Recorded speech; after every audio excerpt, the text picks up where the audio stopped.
Hello. Hi, Ella. Hi. Hi, McKenna. Hi, Shirley. Hi, Tegan. Hi, Cam. Hi. Hola, Mayari. Hi, McKenna.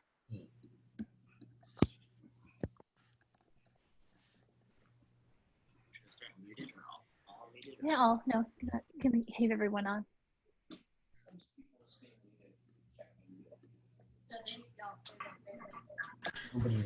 Does Dee Dee want to play with Bobo? Play with Bobo. Dave, can Dee Dee play with Bobo? Oh, yeah. Hey. He's upstairs. We're going to check. Hi, Bobo. Yeah. Hey. Hi.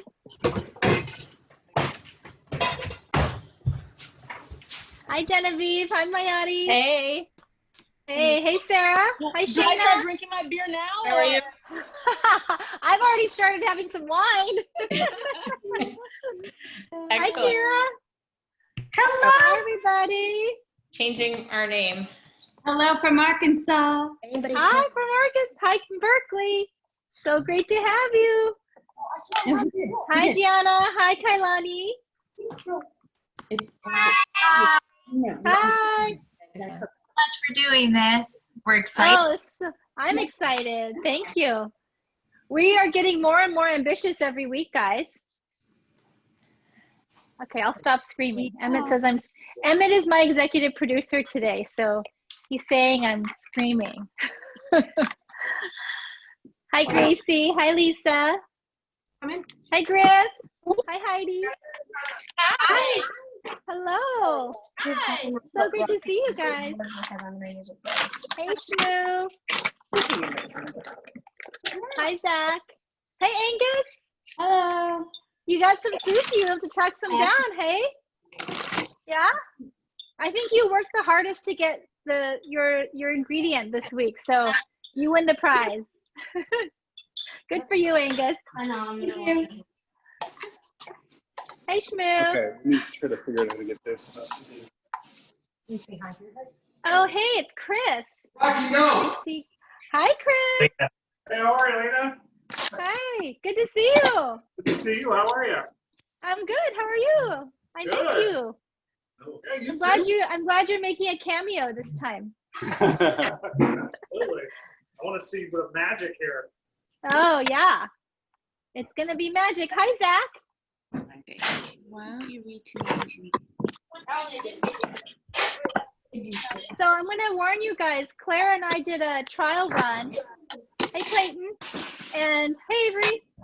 I'm shouting. Hello. Okay, I'll keep my voice down. Hi, Lily. We're going to get started right on time today so we can try to be done as close to 6 or 6:15 as possible. All right. Hello. Hi, Tim. Hi, Sophia. Hi, Nuala. Good to see you. So I have a new executive producer today. Emmett is stepping in, and he is going to give me feedback along the way and tell me if I'm going too fast or if I'm shouting.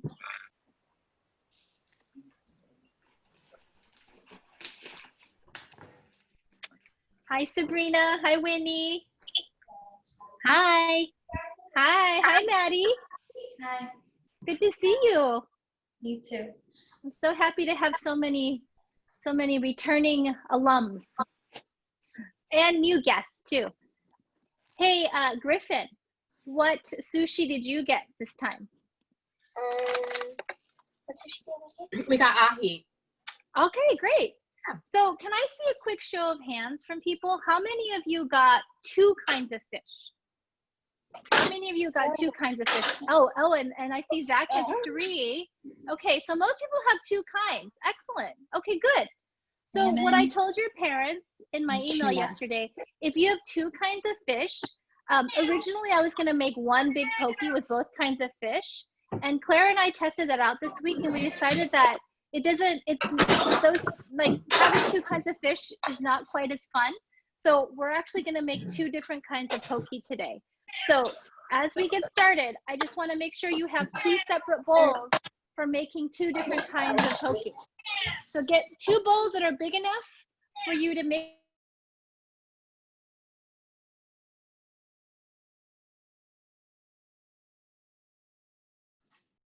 No, she's on mute. Auntie Lena, you're muted.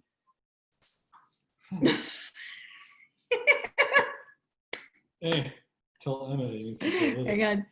He's still muted.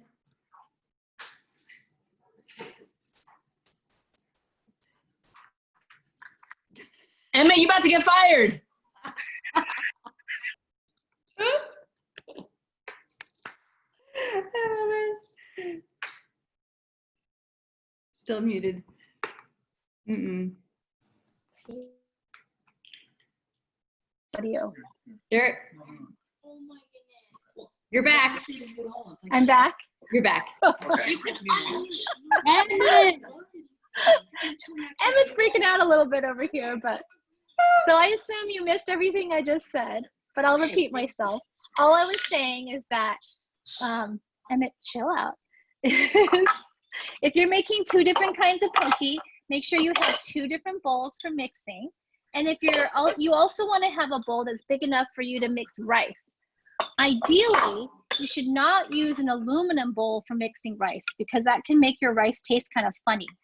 So I'll be explaining a lot of the reasons why we're using certain ingredients along the way. And yeah, explaining kind of why we do what. And so I think we're probably going to be about, hi, Morgan, my brother's here. We're probably going to run until about 6:15 since I can be a little bit long-winded, but I'm going to try to move us through quickly. We won't be using the stove this time, but we will be using a microwave. So if you have your microwave nearby, just keep that in mind. And we're going to get started. So it's 5:05. I want to get us moving. So the first thing we're going to do, everybody, is we're going to cut our vegetables. So take your, you're supposed to have 2 cutting boards. If you only have 1, that's fine. If you have 1 cutting board, just be prepared to wipe in between. But take 1 cutting board now, and we're going to start with cutting our cucumber. So make sure your cucumber is washed. And the reason I chose Persian cucumbers, I specified this kind of cucumber or English cucumbers, is because they're less seedy than normal cucumbers. And I'll show you why. So the first thing I'm going to do, I'm going to line up my cucumber. I'm going to cut up 2. And I'm just going to cut the ends off, line them up and cut the ends off, and then throw the ends into your compost bowl or your garbage bowl here, okay? And then the next thing I'm going to do is I'm going to cut them in half long ways, like this. And you can see the seeds are really tiny. They're really soft and tiny, so they're easy to eat. And this kind of cucumber is really crunchy too, so it's nice. So I'm going to cut my cucumber in half. Lengthwise. I'm doing again with my second cucumber. And then I'm going to take each half and I'm going to cut them each into like 3 strips. Because you want them like little bite-sized pieces. So they're kind of like this, like that. Okay? So just cut them into strips. If anyone has any questions, don't forget you can ask. You can raise your hand or you can put it into a chat. If you're unmuted, might be times I might mute everybody, but if we're unmuted, you can just call out. And I'm going to line up my cucumber strips again, and I'm going to cut them into like little triangles. And again, these are pretty small. You want them to be kind of delicate and small, a little crunchy, not too big. Okay, just stack up your cucumber and cut them. Just takes some time. Now, we're going to do what she's doing. We're going to check it this way. Okay. Doesn't matter if they're a little uneven, it's totally fine. So I'm going to put my cucumber into a bowl. I'm just going to, we'll save it for later. Yeah.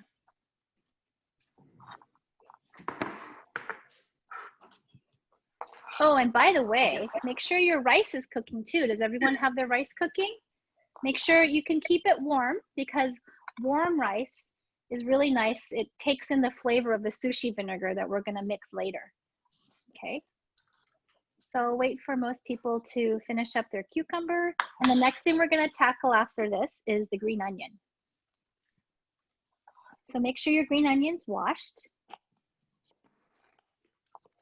I'll wait a couple more minutes. I'll wait a few more seconds. You can put it back on me. Your fingers.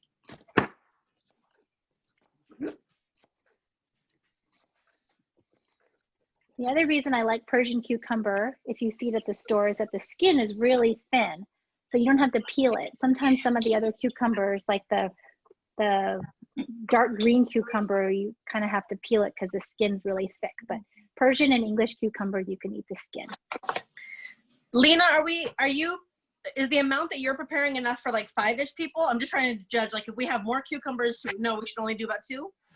I think so.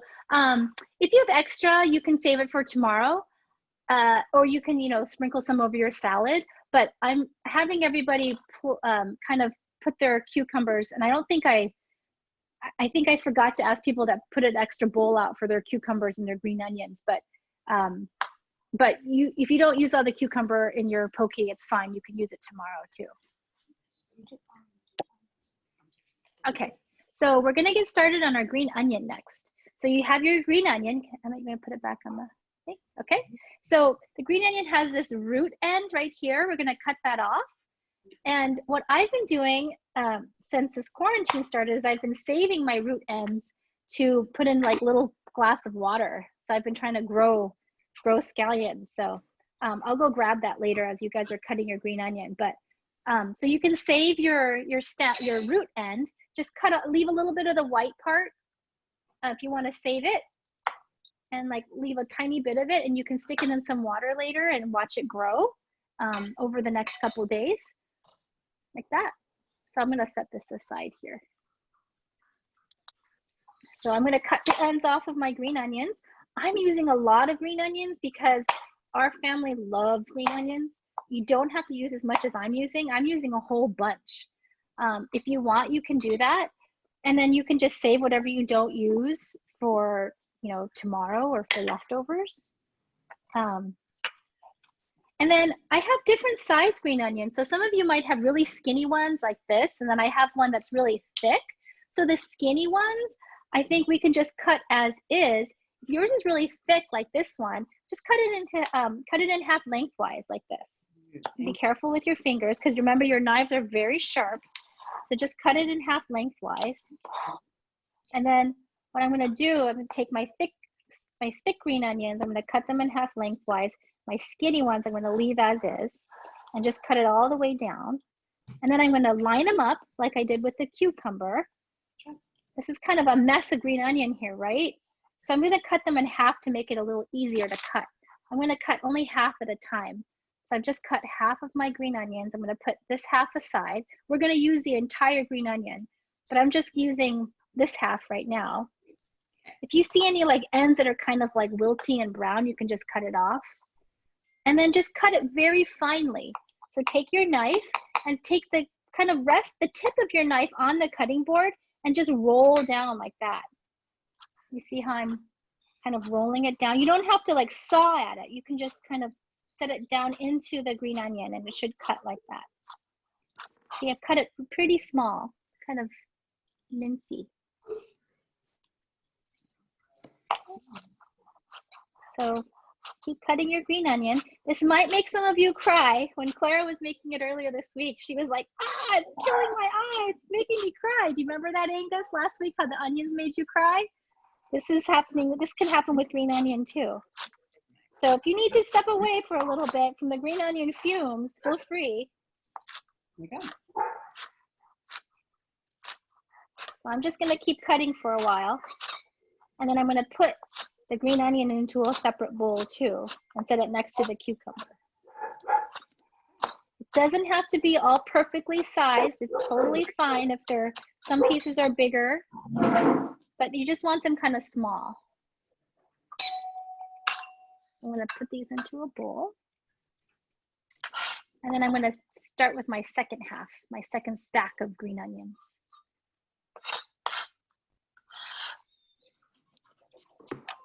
Good work, everybody.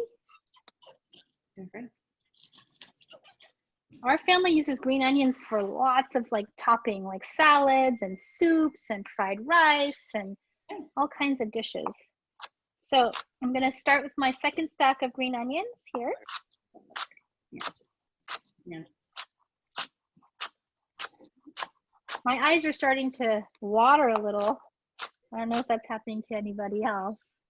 But keep cutting your green onion. Remember to keep your other hand away from the blade.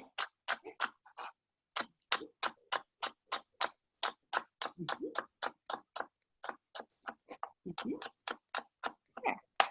So I have my second half of green onion cut. And then it's just time to water. Yeah.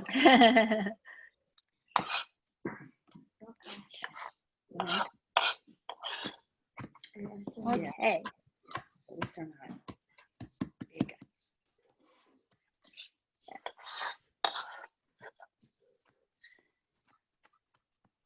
Okay. Everybody good? Okay. While you're cutting, I shouldn't have you look at something while you're cutting, but I'll just show you my little green onion garden here. I have like these little green onion ends, these little roots, and some of them are still babies. Some of them are like children sized.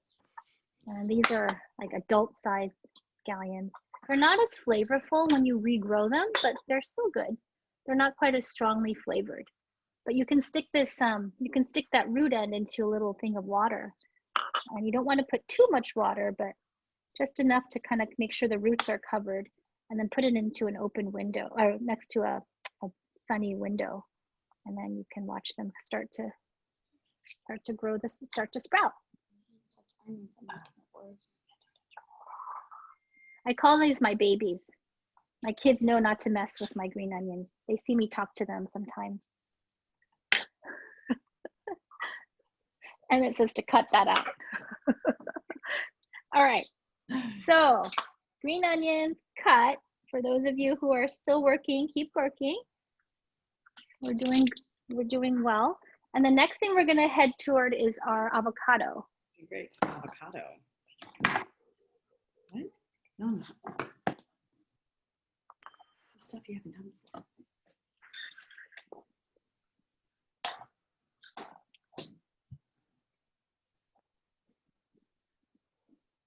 All right, so we're doing pretty good on time. Okay, so for those of you who were with me, what was it? Salmon? Oh yeah, avocado or avocado salsa day. You've had some experience cutting avocado, but for those of you who haven't cut avocado yet, I'll show you.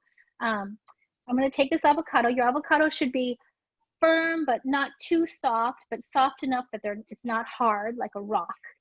And so I've picked two that seem pretty ripe. So I'm going to take my avocado, and very carefully I'm going to take my knife and cut into it, and then go around. Make sure your other hand is out of the way as you kind of rotate around the circumference of the avocado, and then twist it open, and you'll have two halves. So I'm just going to start with one avocado right now. Some of you can cut your second one if you want. I'm going to stick with one for now. And you can always open the second one later as we start plating your sushi bowl, your poke bowl. You can decide you want more avocado, but for now, I'll just start with one. I'm going to stick my knife in there.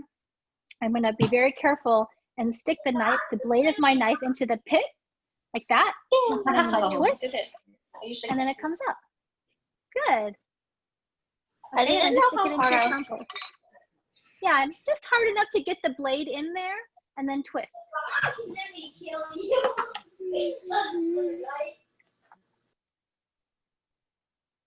Okay, so I'm going to take my knife now. I'm going to score the avocado. I'm going to score it like that. I'm going to cut some lines down the length of the avocado, just like that. I'm cutting, and this is a kind of a medium-sized avocado, so I'm cutting like 5 lines into it. And then I'm gonna cut it crossways, so I make a grid. I make little cubes, just like that. I'm gonna do the same with the other avocado. Okay. So I'm really lazy and I like to wash as few bowls as possible. So what I'm gonna do with the scooped out avocado, when I scoop it, is I'm gonna kind of move aside the cucumber. I'm gonna move I have this cucumber bowl, right? If your bowl is big enough, I'm gonna kind of shove some of the cucumber off to the side and take my spoon. I'm gonna just scoop the avocado cubes out into the to the cucumber bowl. So they can share a same bowl. Got it? Okay. And then I have the second half. I'm gonna do the same. Okay. So satisfying. Great work. Hi, Vanessa. It's so satisfying. It is, isn't it? And try to like waste as little avocado as possible. See? Okay. So the reason I had you guys get a lemon is I want you to, we're gonna set aside this avocado for a little bit while we work on the rest of our ingredients. And I don't want the avocado to get brown. So we're gonna squeeze a little bit of lime or lemon juice. If you don't have a lime or lemon, you can even put a little bit of vinegar over it, it's fine. And even if you don't have that, it's not the end of the world. It's not gonna get super brown, but I'm just gonna squeeze a little lemon over the avocado. Oops, put some over the cucumber too, that's fine. Just over the avocado so it doesn't turn brown. I'm squeezing in maybe like a tablespoon maybe. So not quite a half. I still have some juice left in this half a lemon. Okay, so we'll put aside our avocado and cucumber. And we are done with this cutting board. So if you want to wipe down your cutting board or turn to your next cutting board, you can do that. And let me think if there's anything else. I'll tell you later about some other ways you can riff on this poke bowl. Some people like to add cilantro. I know that Ella would love to add cilantro to her poke. Or some people like to put like other vegetables in it, like onion, but we're just gonna stick with this cucumber, avocado, and green onion mixture. So I'm putting aside my cutting board, and I'm gonna I have my second cutting board ready. You can also put aside your chef's knife. We're not gonna use this for now. So go ahead and just put it with your cutting board. I'm gonna turn to my second knife, but before we get to the fish, what we're gonna work on next is our sushi rice vinegar mixture. Okay, so if you're ready, go ahead and take your glass Pyrex measuring cup. Okay, and the first thing there's only like 4 ingredients in this, so I'll walk you through each one. The first thing we're gonna add is 1 1/3 cups of rice vinegar. So this is what my rice vinegar looks like. And I bought one that's unseasoned because we're gonna add seasoning to it. You can buy seasoned too, but yay, yeah, good. I see a lot of people have the same one I have. So go ahead and pour about 1 1/3 cup into your measuring bowl. The reason I'm having you make this much is because I'm very optimistic. I think you're gonna wanna make this recipe again. So I'm having you make twice as much as you're gonna need today.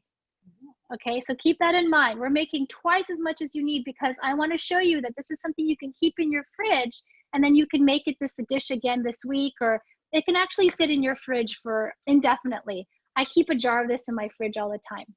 So go ahead and pour 1 1/3 cup into your measuring bowl, or measuring cup.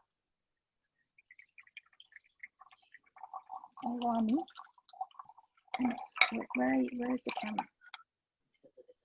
It is? Okay. All right. There.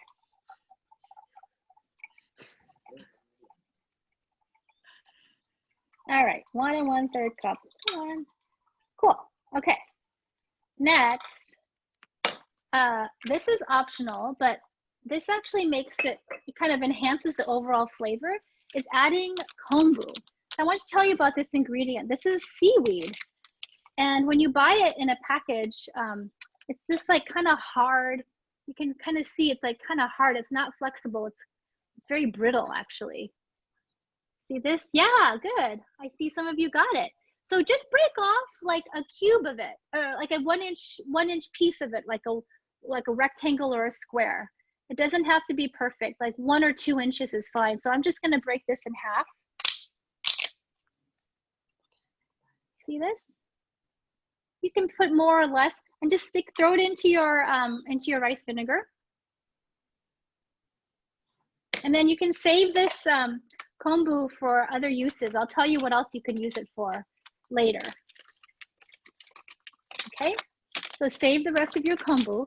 So seaweed is really good for you, and it adds a lot of flavor. It adds umami to dishes, but it's also really, really good for you. And it'll make this kind of taste really savory. So the rice vinegar ingredient next we're gonna use is sugar. So I know this seems like a lot, but we're gonna add 4 tablespoons of sugar. Okay, I'll kind of slow down. I see some of you are still putting in your seaweed. Wait, where do I put this seaweed? Oh, into your rice vinegar mixture. Just throw it in. Okay, so get your tablespoon and get your sugar. We're gonna add 4 tablespoons of sugar to the rice vinegar.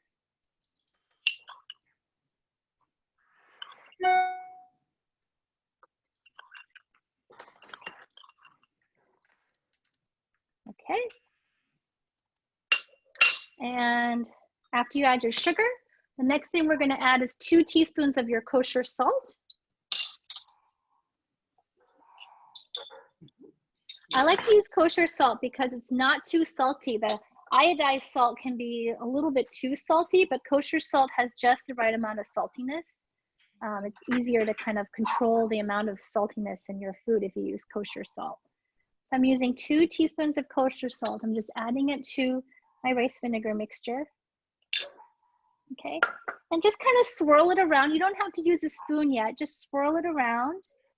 And then we're gonna put it in the microwave for 1 minute. Oh. Okay, that's it. So go ahead and put it into your microwave for 1 minute. Ready?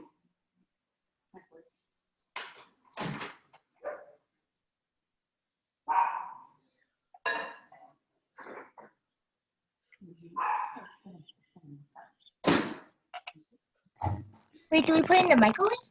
Yep, microwave How for long? 1 minute. 1 minute? 1 minute. 1 minute. Yeah, do we stir it? You can sort of swirl it around, but then go ahead and put it in the microwave. The sugar and salt will dissolve. When we take it out, we'll stir it. We'll stir it some more. Tegan, you have a question? You're muted. Okay. All right. So everybody got their rice vinegar in the microwave? Okay. Cool. All right. So I'm going to take mine out and then get a spoon and get ready to stir it a little bit, and then we'll be done with this step.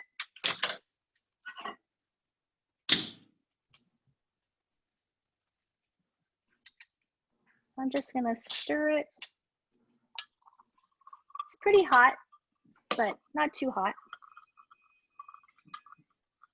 And let the sugar and salt dissolve. And then we're just gonna set this aside.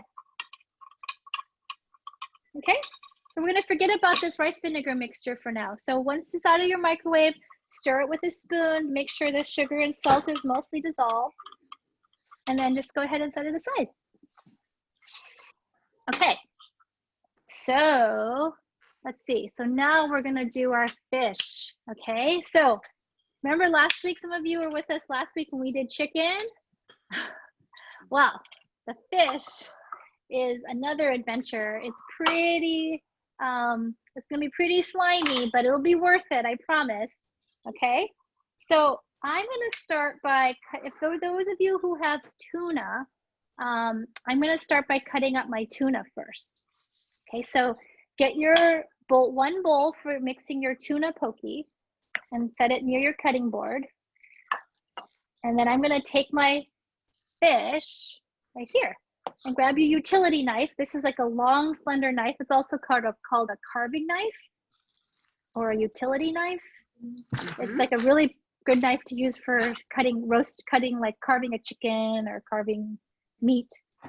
But it's really handy for cutting sushi too. David has a special sushi knife I'll show you guys later. Actually, while you guys are getting your fish out, I'll just go ahead and show you David's precious sushi knife. I got this for him for his birthday one year. And looks like this. And it has a special covering for the blade. See, you see it's long and thin. It really makes it really nice for cutting fish.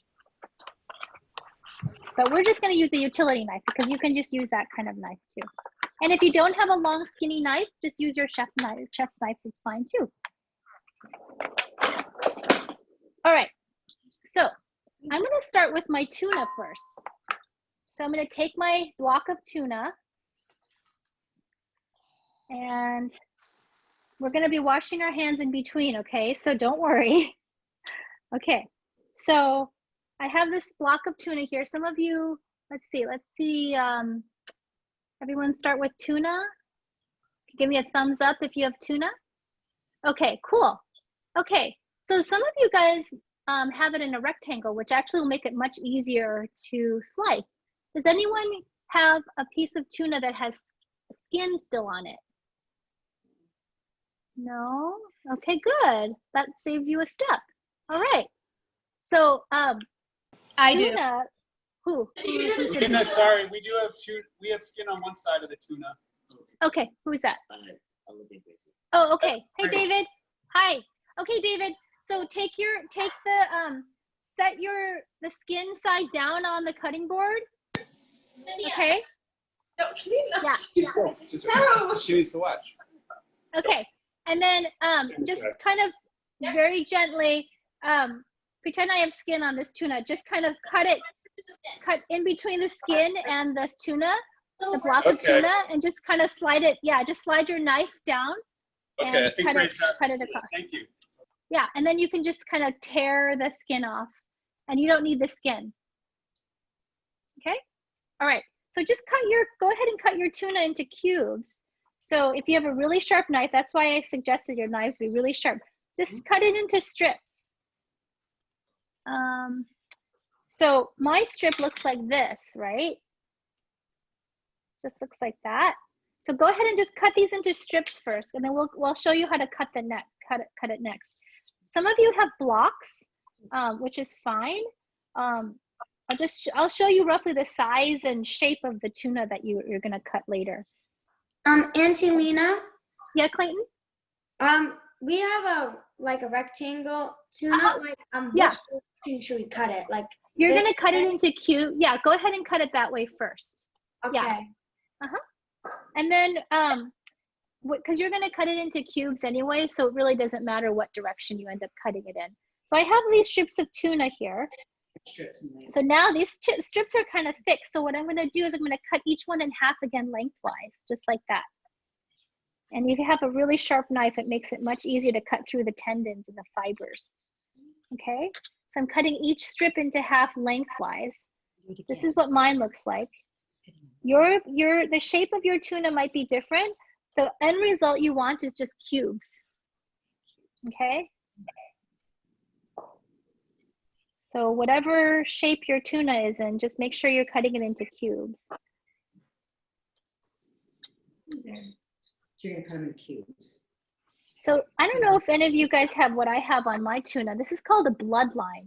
It's really dark red piece of tuna. It's edible, you can eat it, but it's pretty strongly flavored and some people don't like the texture. I'm gonna throw this, I'm just gonna toss it. It's not a big piece. I'm just gonna toss this dark red piece of bloodline here. Okay. Lynna? Yeah. Do you recommend tasting it just so we know what you're talking about? Tasting it? We just pop it in our mouth and see what you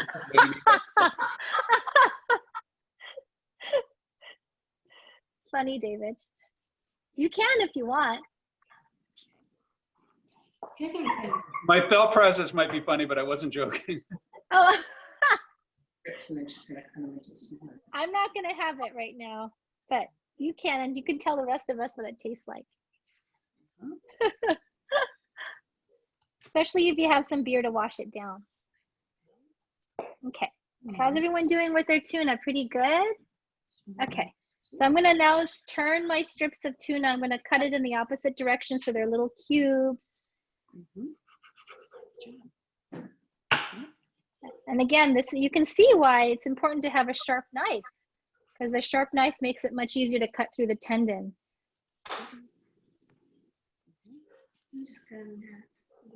Okay. No, you cut them into cubes. Cut it into cubes. That's right.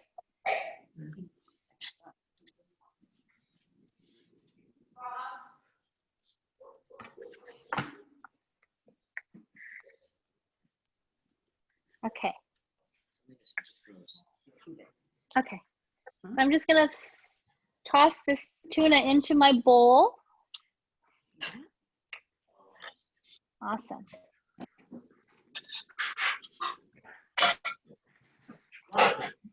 Okay. David, did you, hey, David Channer, did you taste that bloodline? Yeah, I did a little bit. It definitely tasted a little like a rubber tire that had been in the ocean for a while. But it was cool to try it, to see what you meant. Yeah, it's edible. Yeah, it's edible. Okay. So once you're done with your tuna, go ahead and turn to your second fish. I happen to have salmon. So I'm gonna take my salmon out. I have a bigger piece of salmon than my tuna, so it's gonna take me a little while. I'm just gonna unwrap my salmon. And I'm gonna do the same with my salmon. This piece is, so it won't have any bones in it. If it's sashimi grade, it won't have any bones, so you don't have to worry about that. But you can see that part of it is thicker, like this side is thicker than the other side. So I'm just still gonna cut it into strips anyway. I'm cutting each strip maybe about, oh, I do find a little bone here. It's fine if there's a bone, you just take it out, a little fish bone. Just cut it into strips again. I'm cutting each strip maybe like, I don't know, like 3/4 of an inch, almost an inch, but not quite.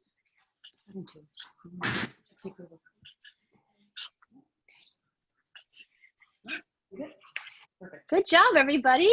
You guys are impressive. You guys are amazing. I know very few kids who've handled sashimi grade fish, and you're about to make a pretty amazing dish with this. So I've cut my salmon into strips. There's like a this fillet has like a skinny side. So I'm just gonna cut my skinny side into cubes first.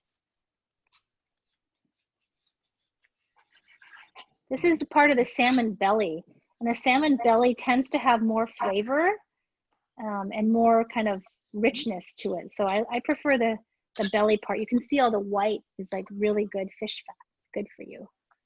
So I'm gonna stick my cubes. You can see here I have my cubes here. I'm gonna put it into my second bowl.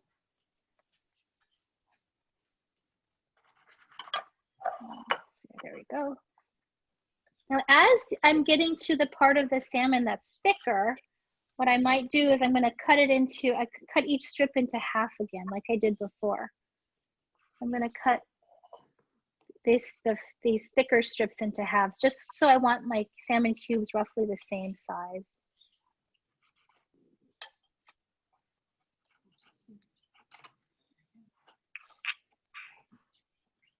How's everyone doing? I hear some cutting. Good. Nice. Good job.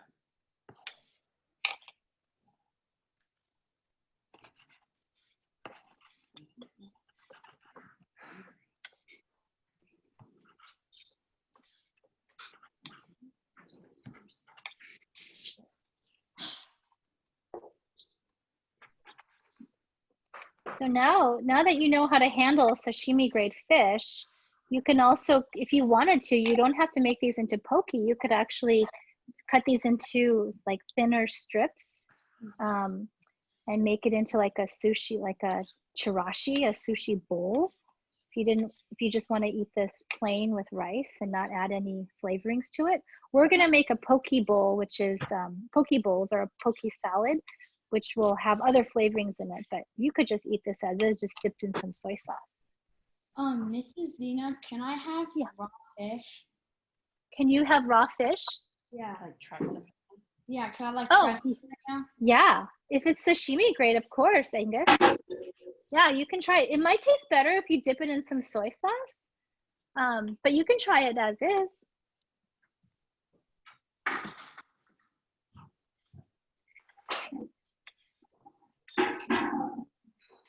What did you think, Angus? Did you try it? No, not yet. Okay. Okay, cool. Okay, so I'm getting ready. I'm finishing up cutting my salmon.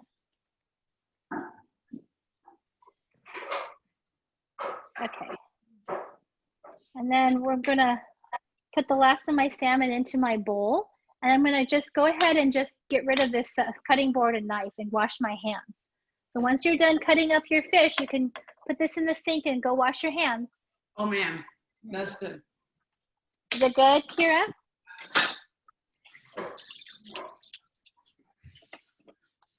Oh my gosh.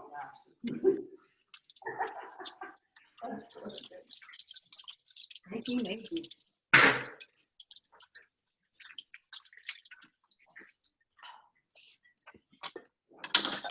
Okay.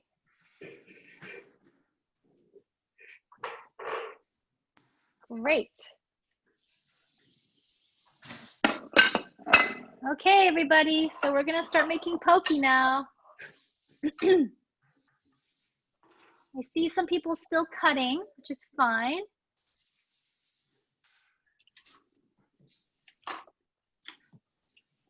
Yeah, we're doing great on time. Good.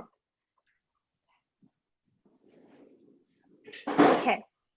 So I'll just start talking while while some of you finish up cutting your fish. Can everyone give me a thumbs up if you're done? McKenna's done, Tegan. Okay, Kailani or Gianna? Sorry, I don't know which one that is. Are you Kailani? Gianna. Hi, Gianna. Good. Clayton's done. Excellent. Who else is done? Oh, Maddie's done. Okay. I see Shayna's done. Excellent. Mayadi, how are you still cutting, Mayadi? A little bit more. Okay, keep going. So, Nula's done. Cool. Okay, so Sabrina's done. Excellent. Okay, I'm gonna start by mixing. Mayadi's done. Great. I'm gonna start by mixing our tuna first. Yeah, let's do tuna first.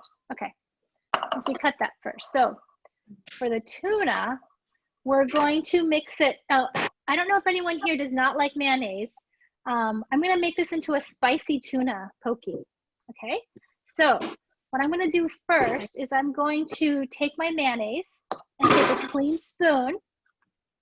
And I'm gonna we're gonna use our kitchen instincts again this time. Remember, we've talked about that the last few weeks.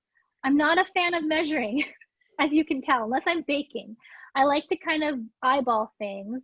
You'll hear me use that term a lot. I like to eyeball and use my instincts. So I'm just gonna start by looking at, because everybody kind of has a different amount of tuna. So I'm just gonna start by adding in as much mayonnaise as I think this amount of tuna needs. If you're worried about using too much, then just use a little bit. Just start off with one spoonful. And when you dollop it into your tuna, don't let it touch the tuna. Don't let the spoon touch your tuna, because you don't want to contaminate the fish bacteria back into your mayonnaise container. So I'm just going to start with one dollop full, and I'm going to put I think I'm going to use a little bit more mayonnaise. But this is why I asked your parents to make sure you guys had lots of spoons, is because we're going to, my executive producer is telling me we need more mayonnaise. Okay, we'll put in a little more. All right.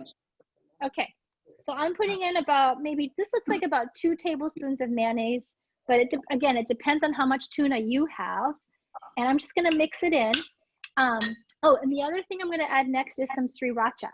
So we want this to be a spicy tuna. So I'm going to mix in like a couple squirts of sriracha, depending on how spicy you're willing to try it. I put in maybe like a teaspoon and a half or so. And we can always add more later, but go ahead and mix it all together. Yeah. Can we use the Japanese Kewpie mayo? You can use Kewpie, yes. If you have Kewpie, go ahead and use Kewpie. I figured most people would have just regular mayonnaise, but yes, if you have Japanese mayo, feel free to use that. And just squirt in. Just squirt in as much as you can. Sriracha, would chili paste work? It could. It might be a little bit spicier, but you could try that. Kira, try that. Yeah. Okay. I would say go ahead and try that. But put in a little bit less, like maybe like half a teaspoon at first. Because the flavor of the chili paste tends to be a little bit stronger than sriracha. Okay. Okay, so I'm mixing in this tuna and mayonnaise and sriracha. I'm also gonna now add a bit of soy sauce, just a dash of soy sauce. I'm just gonna go around and just like one rotation around, and I'm gonna add some sesame oil. Again, just one rotation around of sesame oil. I know this might be killing some of the parents who prefer to cook with measurements.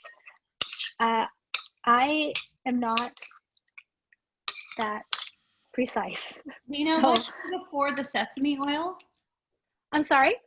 You said it was what was before the sesame oil? Oh, soy sauce. Okay. Yeah, soy sauce. So I'll put my ingredients here. I have my mayonnaise, soy sauce, sesame oil. The next thing I'm going to add in is some green onion that we cut earlier. I have a question. Yeah. How much sriracha did you say to put in?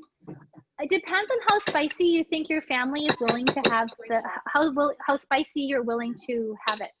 So I just put in like 2 squirts. Okay, what about the soy sauce? Soy sauce is like one rotation around. Griffin, you can always add more soy sauce, but you can't take away. So add a little, just add one rotation around, and later on we'll taste it, and you can add more as needed. Okay, thank you. And Griffin, don't forget, I also added sesame oil too. Same amount, one rotation around. This is a pretty rich poke, but with your salad, with your vegetables in it, it'll kind of balance it out. So we're gonna add some cucumber in. So I'm gonna take, just eyeball, again, as much cucumber as you think might be nice for this amount of tuna. I'm not adding my avocado yet. I'm not adding the avocado yet because I don't want the avocado to get kind of smashed into this fish. I want the avocado to stay in cubes. So we're gonna serve our avocado on the side next to the poke. And then next you can add some of your green onion. Again, use as much or as little as you think would be appropriate for your amount of sashimi, and how much your family likes green onion. So keep mixing. And I'm going to do the same with some of this sesame seeds. If you have sesame seeds, I'm going to add in about a tablespoon. So you can measure if you want, you don't have to. Oh, yeah. There you go. So I'm going to add in, I'm going to pour it into my hand first, just so it's easier to see how much I'm pouring in. So that's about maybe a little under a tablespoon. You can always add more later. Stir it in. And I think we're about there. I think this could use a little bit more cucumber, so I'm just going to add in a little more cucumber. But the special privilege you get to be as being the chef is you get to taste. So take one of your clean spoons and go ahead and taste it, and taste it for saltiness, taste it for spiciness, taste it for just general balance of flavor. Okay, so everyone can should taste, try to get a little piece of green onion, a little piece of tuna, and a little piece of cucumber into your spoon. You're good.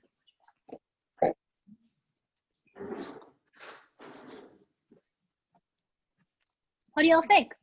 It's really good. Awesome. Clayton, you like it? Good. Angus, you like it? Is it spicy Oh. enough, Angus? Really good job. Good. Mayadi, what do you think? If it needs more soy sauce, I'm doing it needs a little more- salmon. Oh, you're doing the salmon? Okay. I'll show you the salmon next too. Okay. So I'm making a spicy tuna now. If it needs a little bit more salt, you can add more soy sauce or you can add salt. It's up to you.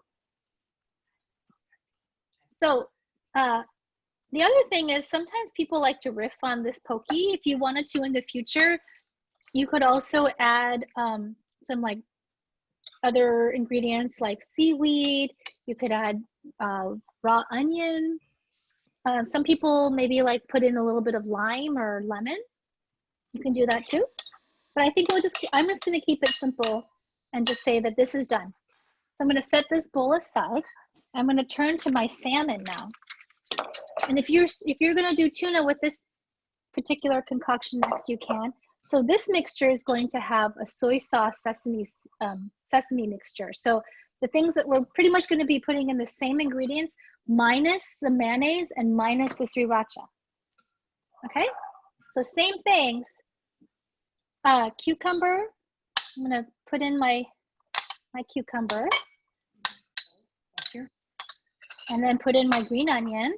I'm not adding in my avocado because I don't want the avocado to get all smashed in when I toss this together. Sorry, Lynna, can we ask a quick question? Yeah. So the previous preparation you did with the tuna, could you do that with salmon if you wanted to? Yes. Yes. Okay. Yep. It's totally interchangeable.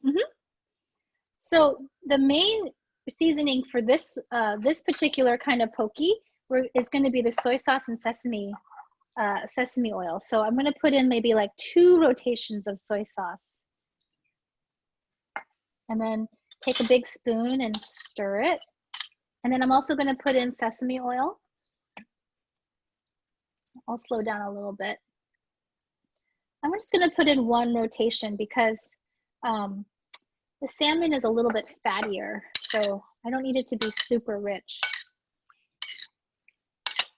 And one ingredient Clara suggested we add to this poke is a little bit of sugar, because we think that it tastes kind of nice to have a little bit of a sweetness to it. So you can add sugar, you can add honey, you can add agave, whatever kind of sweet element you have.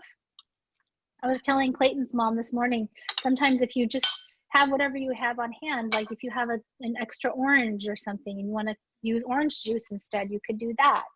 I happen to have this like sad piece of lime here, half a lime. I might just stick a little bit of lime in. I have this lemon here. Feel free to really flavor it how you want. And then don't forget the sesame seed. So I'm going to put in again about maybe a tablespoon. Pour it in. Great. Hey, Lynna, Yeah, David. can I ask you another dumb question? It's not, no questions are dumb. What's up? Oh, you don't know me that well then. But could we use for instead of agave, if we put like coconut aminos in, they're a little sweet with that? Oh yeah, absolutely. That would be great. Yeah, coconut aminos would be really good. Yeah, if anybody hasn't seen, coconut aminos are kind of like a soy sauce. It's like a dark brown liquid, and it's really good for you. Okay, anyone ready to taste yet? You can take another clean spoon and taste. And just taste for whether it's missing, whether it could use more sesame oil, more sugar, more salt. Oh, I actually didn't add my sugar, so I'll do that. I'm just adding a little bit of sugar, not too much, just a little. Excuse me, Auntie Lynna. Yeah, Clayton? Should we add a bit of sugar to the tuna or no? You can if you want. You should decide, Clayton. I did not add it to mine, but you certainly can. If you want your spicy tuna to be a little sweet, you can do that. Okay. This is your creation. Okay,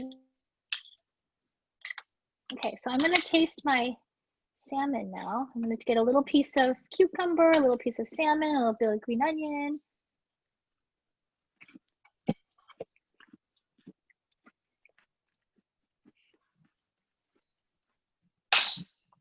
I think mine could use a little bit more seasoning. So I'm gonna add a little bit of salt to mine. You can add salt or soy sauce.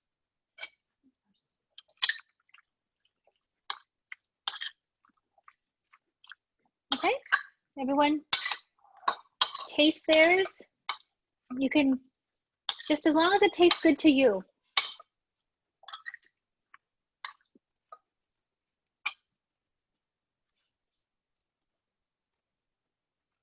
Okay. Everyone taste?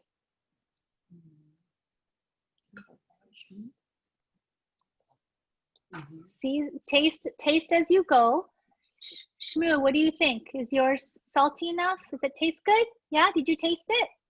Okay, good. Clayton, nice, excellent. Oh my gosh, you guys made your first pokies. Maybe it's not your first, but for some of you, it might be your first. So I'm so impressed. So the next thing we're gonna do, this is kind of tricky. Ooh, Mayadi, you have a cool sesame seed grinder. Nice, very nice. It's a sign of a truly authentic Japanese chef. Okay, so the next thing we're gonna tackle is our rice. So I'm gonna go get my rice and get my bowl. This is my rice paddle. Cameron, this is a gift from your mom. Cameron, your mom gave me this bowl. Okay, so I try to incorporate all the gifts that you guys have given me in my kitchen into my cooking classes. Emmett's laughing at me. Okay. So here's my rice. It's still hot in the rice cooker. And the reason I wanted you guys to have your rice still warm is because it'll absorb the rice vinegar mixture better if you have it warm. So the reason why we're gonna keep it warm is I asked you guys to have like a fan or a paper plate handy, and it's to kind of help to cool down the rice. But hey, Lucy and Kate. Hi. Hi, Kate and Lucy. Okay, so I'm gonna scoop as much rice as you think you'll need for your family into this bowl. So our family has 5 people. I'm just gonna eyeball as much rice as I think each person will need. So that's a lot for like maybe that much for one person, one adult. That one for Dee Dee. This one for Emmett. This one for Clara. And this one for me. Okay, so, and it's okay if you put in a little extra, it's fine. So I cooked a lot of rice today. I'm just using this much. It's okay if you have leftover because you can also heat it up tomorrow. If you were a true Japanese chef, they would be very upset to hear you say you were using leftover rice, but in our family, we don't mind leftovers, so. Okay, so go ahead and take your rice and go get your sushi rice vinegar mixture here. Give it one last stir and make sure all the sugar and the salt is dissolved. You'll see that piece of kombu that we looked at earlier has probably gotten a little bigger and soft. It's gotten flexible. Keep the kombu mixture in the rice vinegar mixture, because when you store it, you can also keep the kombu. It'll keep giving off, kind of emitting the good qualities, the healthy properties of the seaweed, of the kombu. So go ahead and keep it in there. So now we're gonna start by, I'm right-handed, so I'm gonna use my right hand to kind of stir the rice and use my left hand to pour the rice vinegar mixture. I'm gonna start with about a tablespoon. So I'm gonna start with a tablespoon, Avery. I see some of you already with me, ready to pour. So just start with a tablespoon and just rotate it around. Rotate your rice vinegar mixture around and just kind of stir it, stir the rice vinegar mixture into the grains of rice so that it starts to absorb the vinegar. Okay. Again, I'm only pouring in like a tablespoon at a time, or even less now, because you don't want it to be too sour. And you can always add more rice if you want. If it becomes too sour, it's fine. You're probably going to only end up using like a little under half of this rice vinegar mixture that you made. I'm going to pour in a little bit more. It's going to feel really wet at first. That's okay, because it just needs to absorb into the rice. As it sits, it'll absorb in. And then, yeah, I see some of you already starting to fan. I'll grab my fan. Here's my fan. If you don't have a fan, you can use like anything, like a paper plate. Our fan is gone. I'm going to use a plastic lid. I'm just going to fan the rice to cool it down. Okay. And take another tasting spoon if you have it, or just use your fingers if that's all you have, and taste the rice. Taste it for tartness. If it's too sour, add a little bit more rice to it. If it's not sour enough, add more rice vinegar.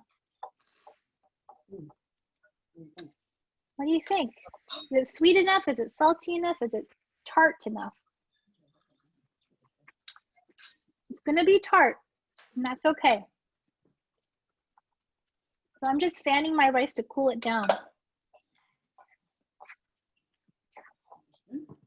Okay, it's 6 o'clock. We're about ready to plate, guys.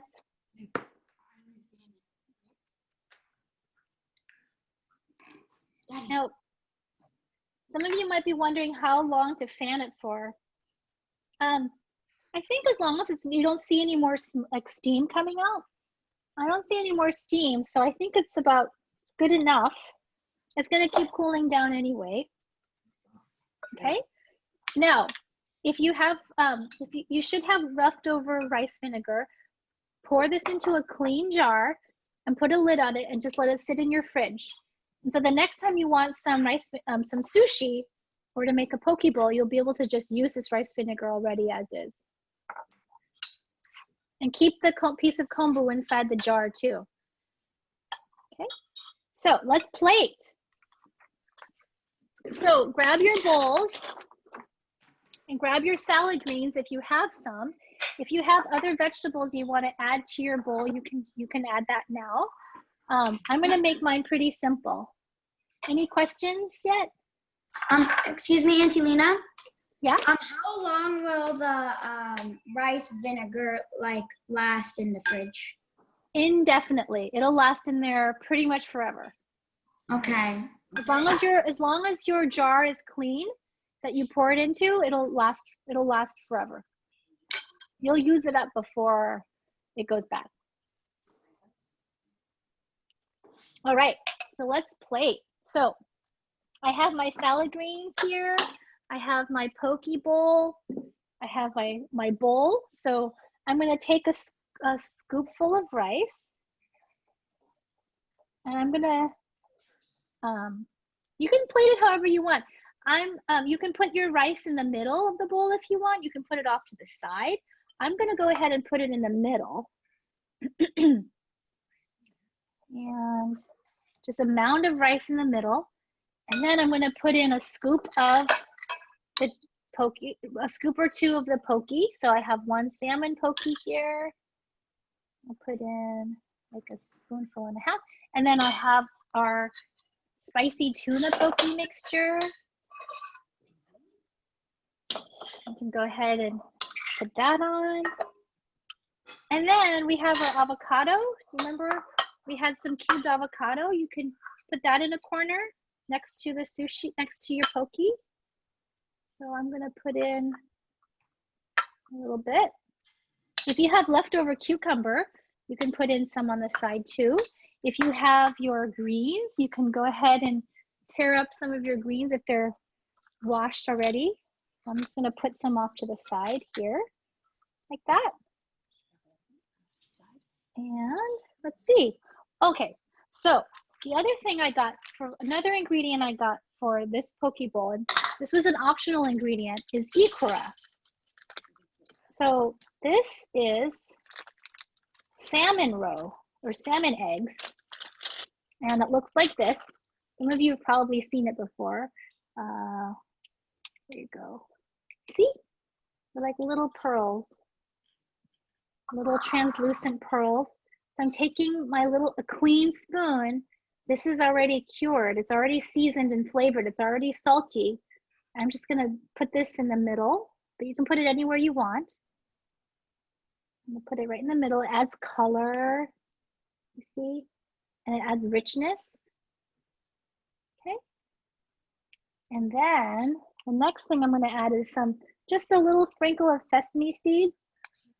So I'll put this on top, just like one over the top of everything. If you have black sesame seeds, that's nice too. The other thing I didn't include on the ingredient list, but we happen to have at home is furikake. This is like a rice seasoning. If you have rice seasoning, it's fine. If not, it's okay.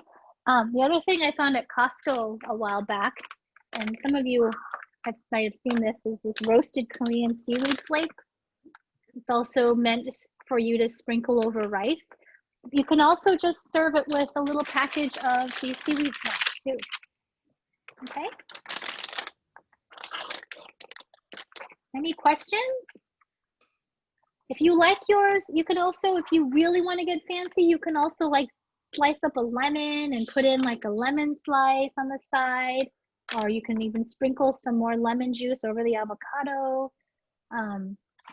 Add any other vegetables you have, cucumber, carrots, radish, red bell pepper. Okay, so can I see everybody's bowls? Oh, I see some people are rolling sushi too. Is that you? Is that you, Lucy? Kate, hi. Is that Lucy?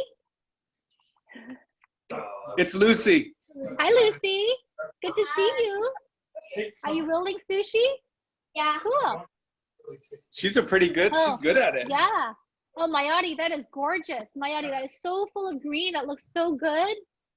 Thank you. And you can pour some dressing over that if you want to, or you can just pour a little bit of like a vinaigrette or something over that. There's a bunch more stuff at the bottom. It's just at the top. Awesome.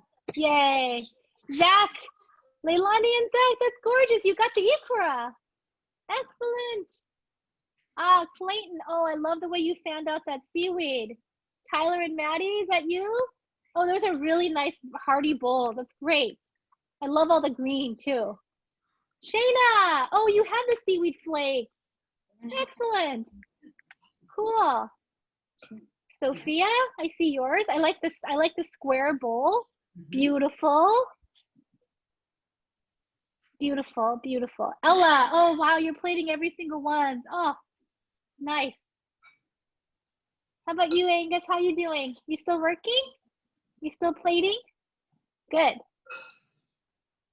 How about you, Tegan? How are you doing? Oh, Kailani. Gianna. I can't see her. I see you use ikra too. Sabrina. Oh, Jonathan and Sharon. Good job, Jonathan and Sharon. My little brother and his wife. Excellent.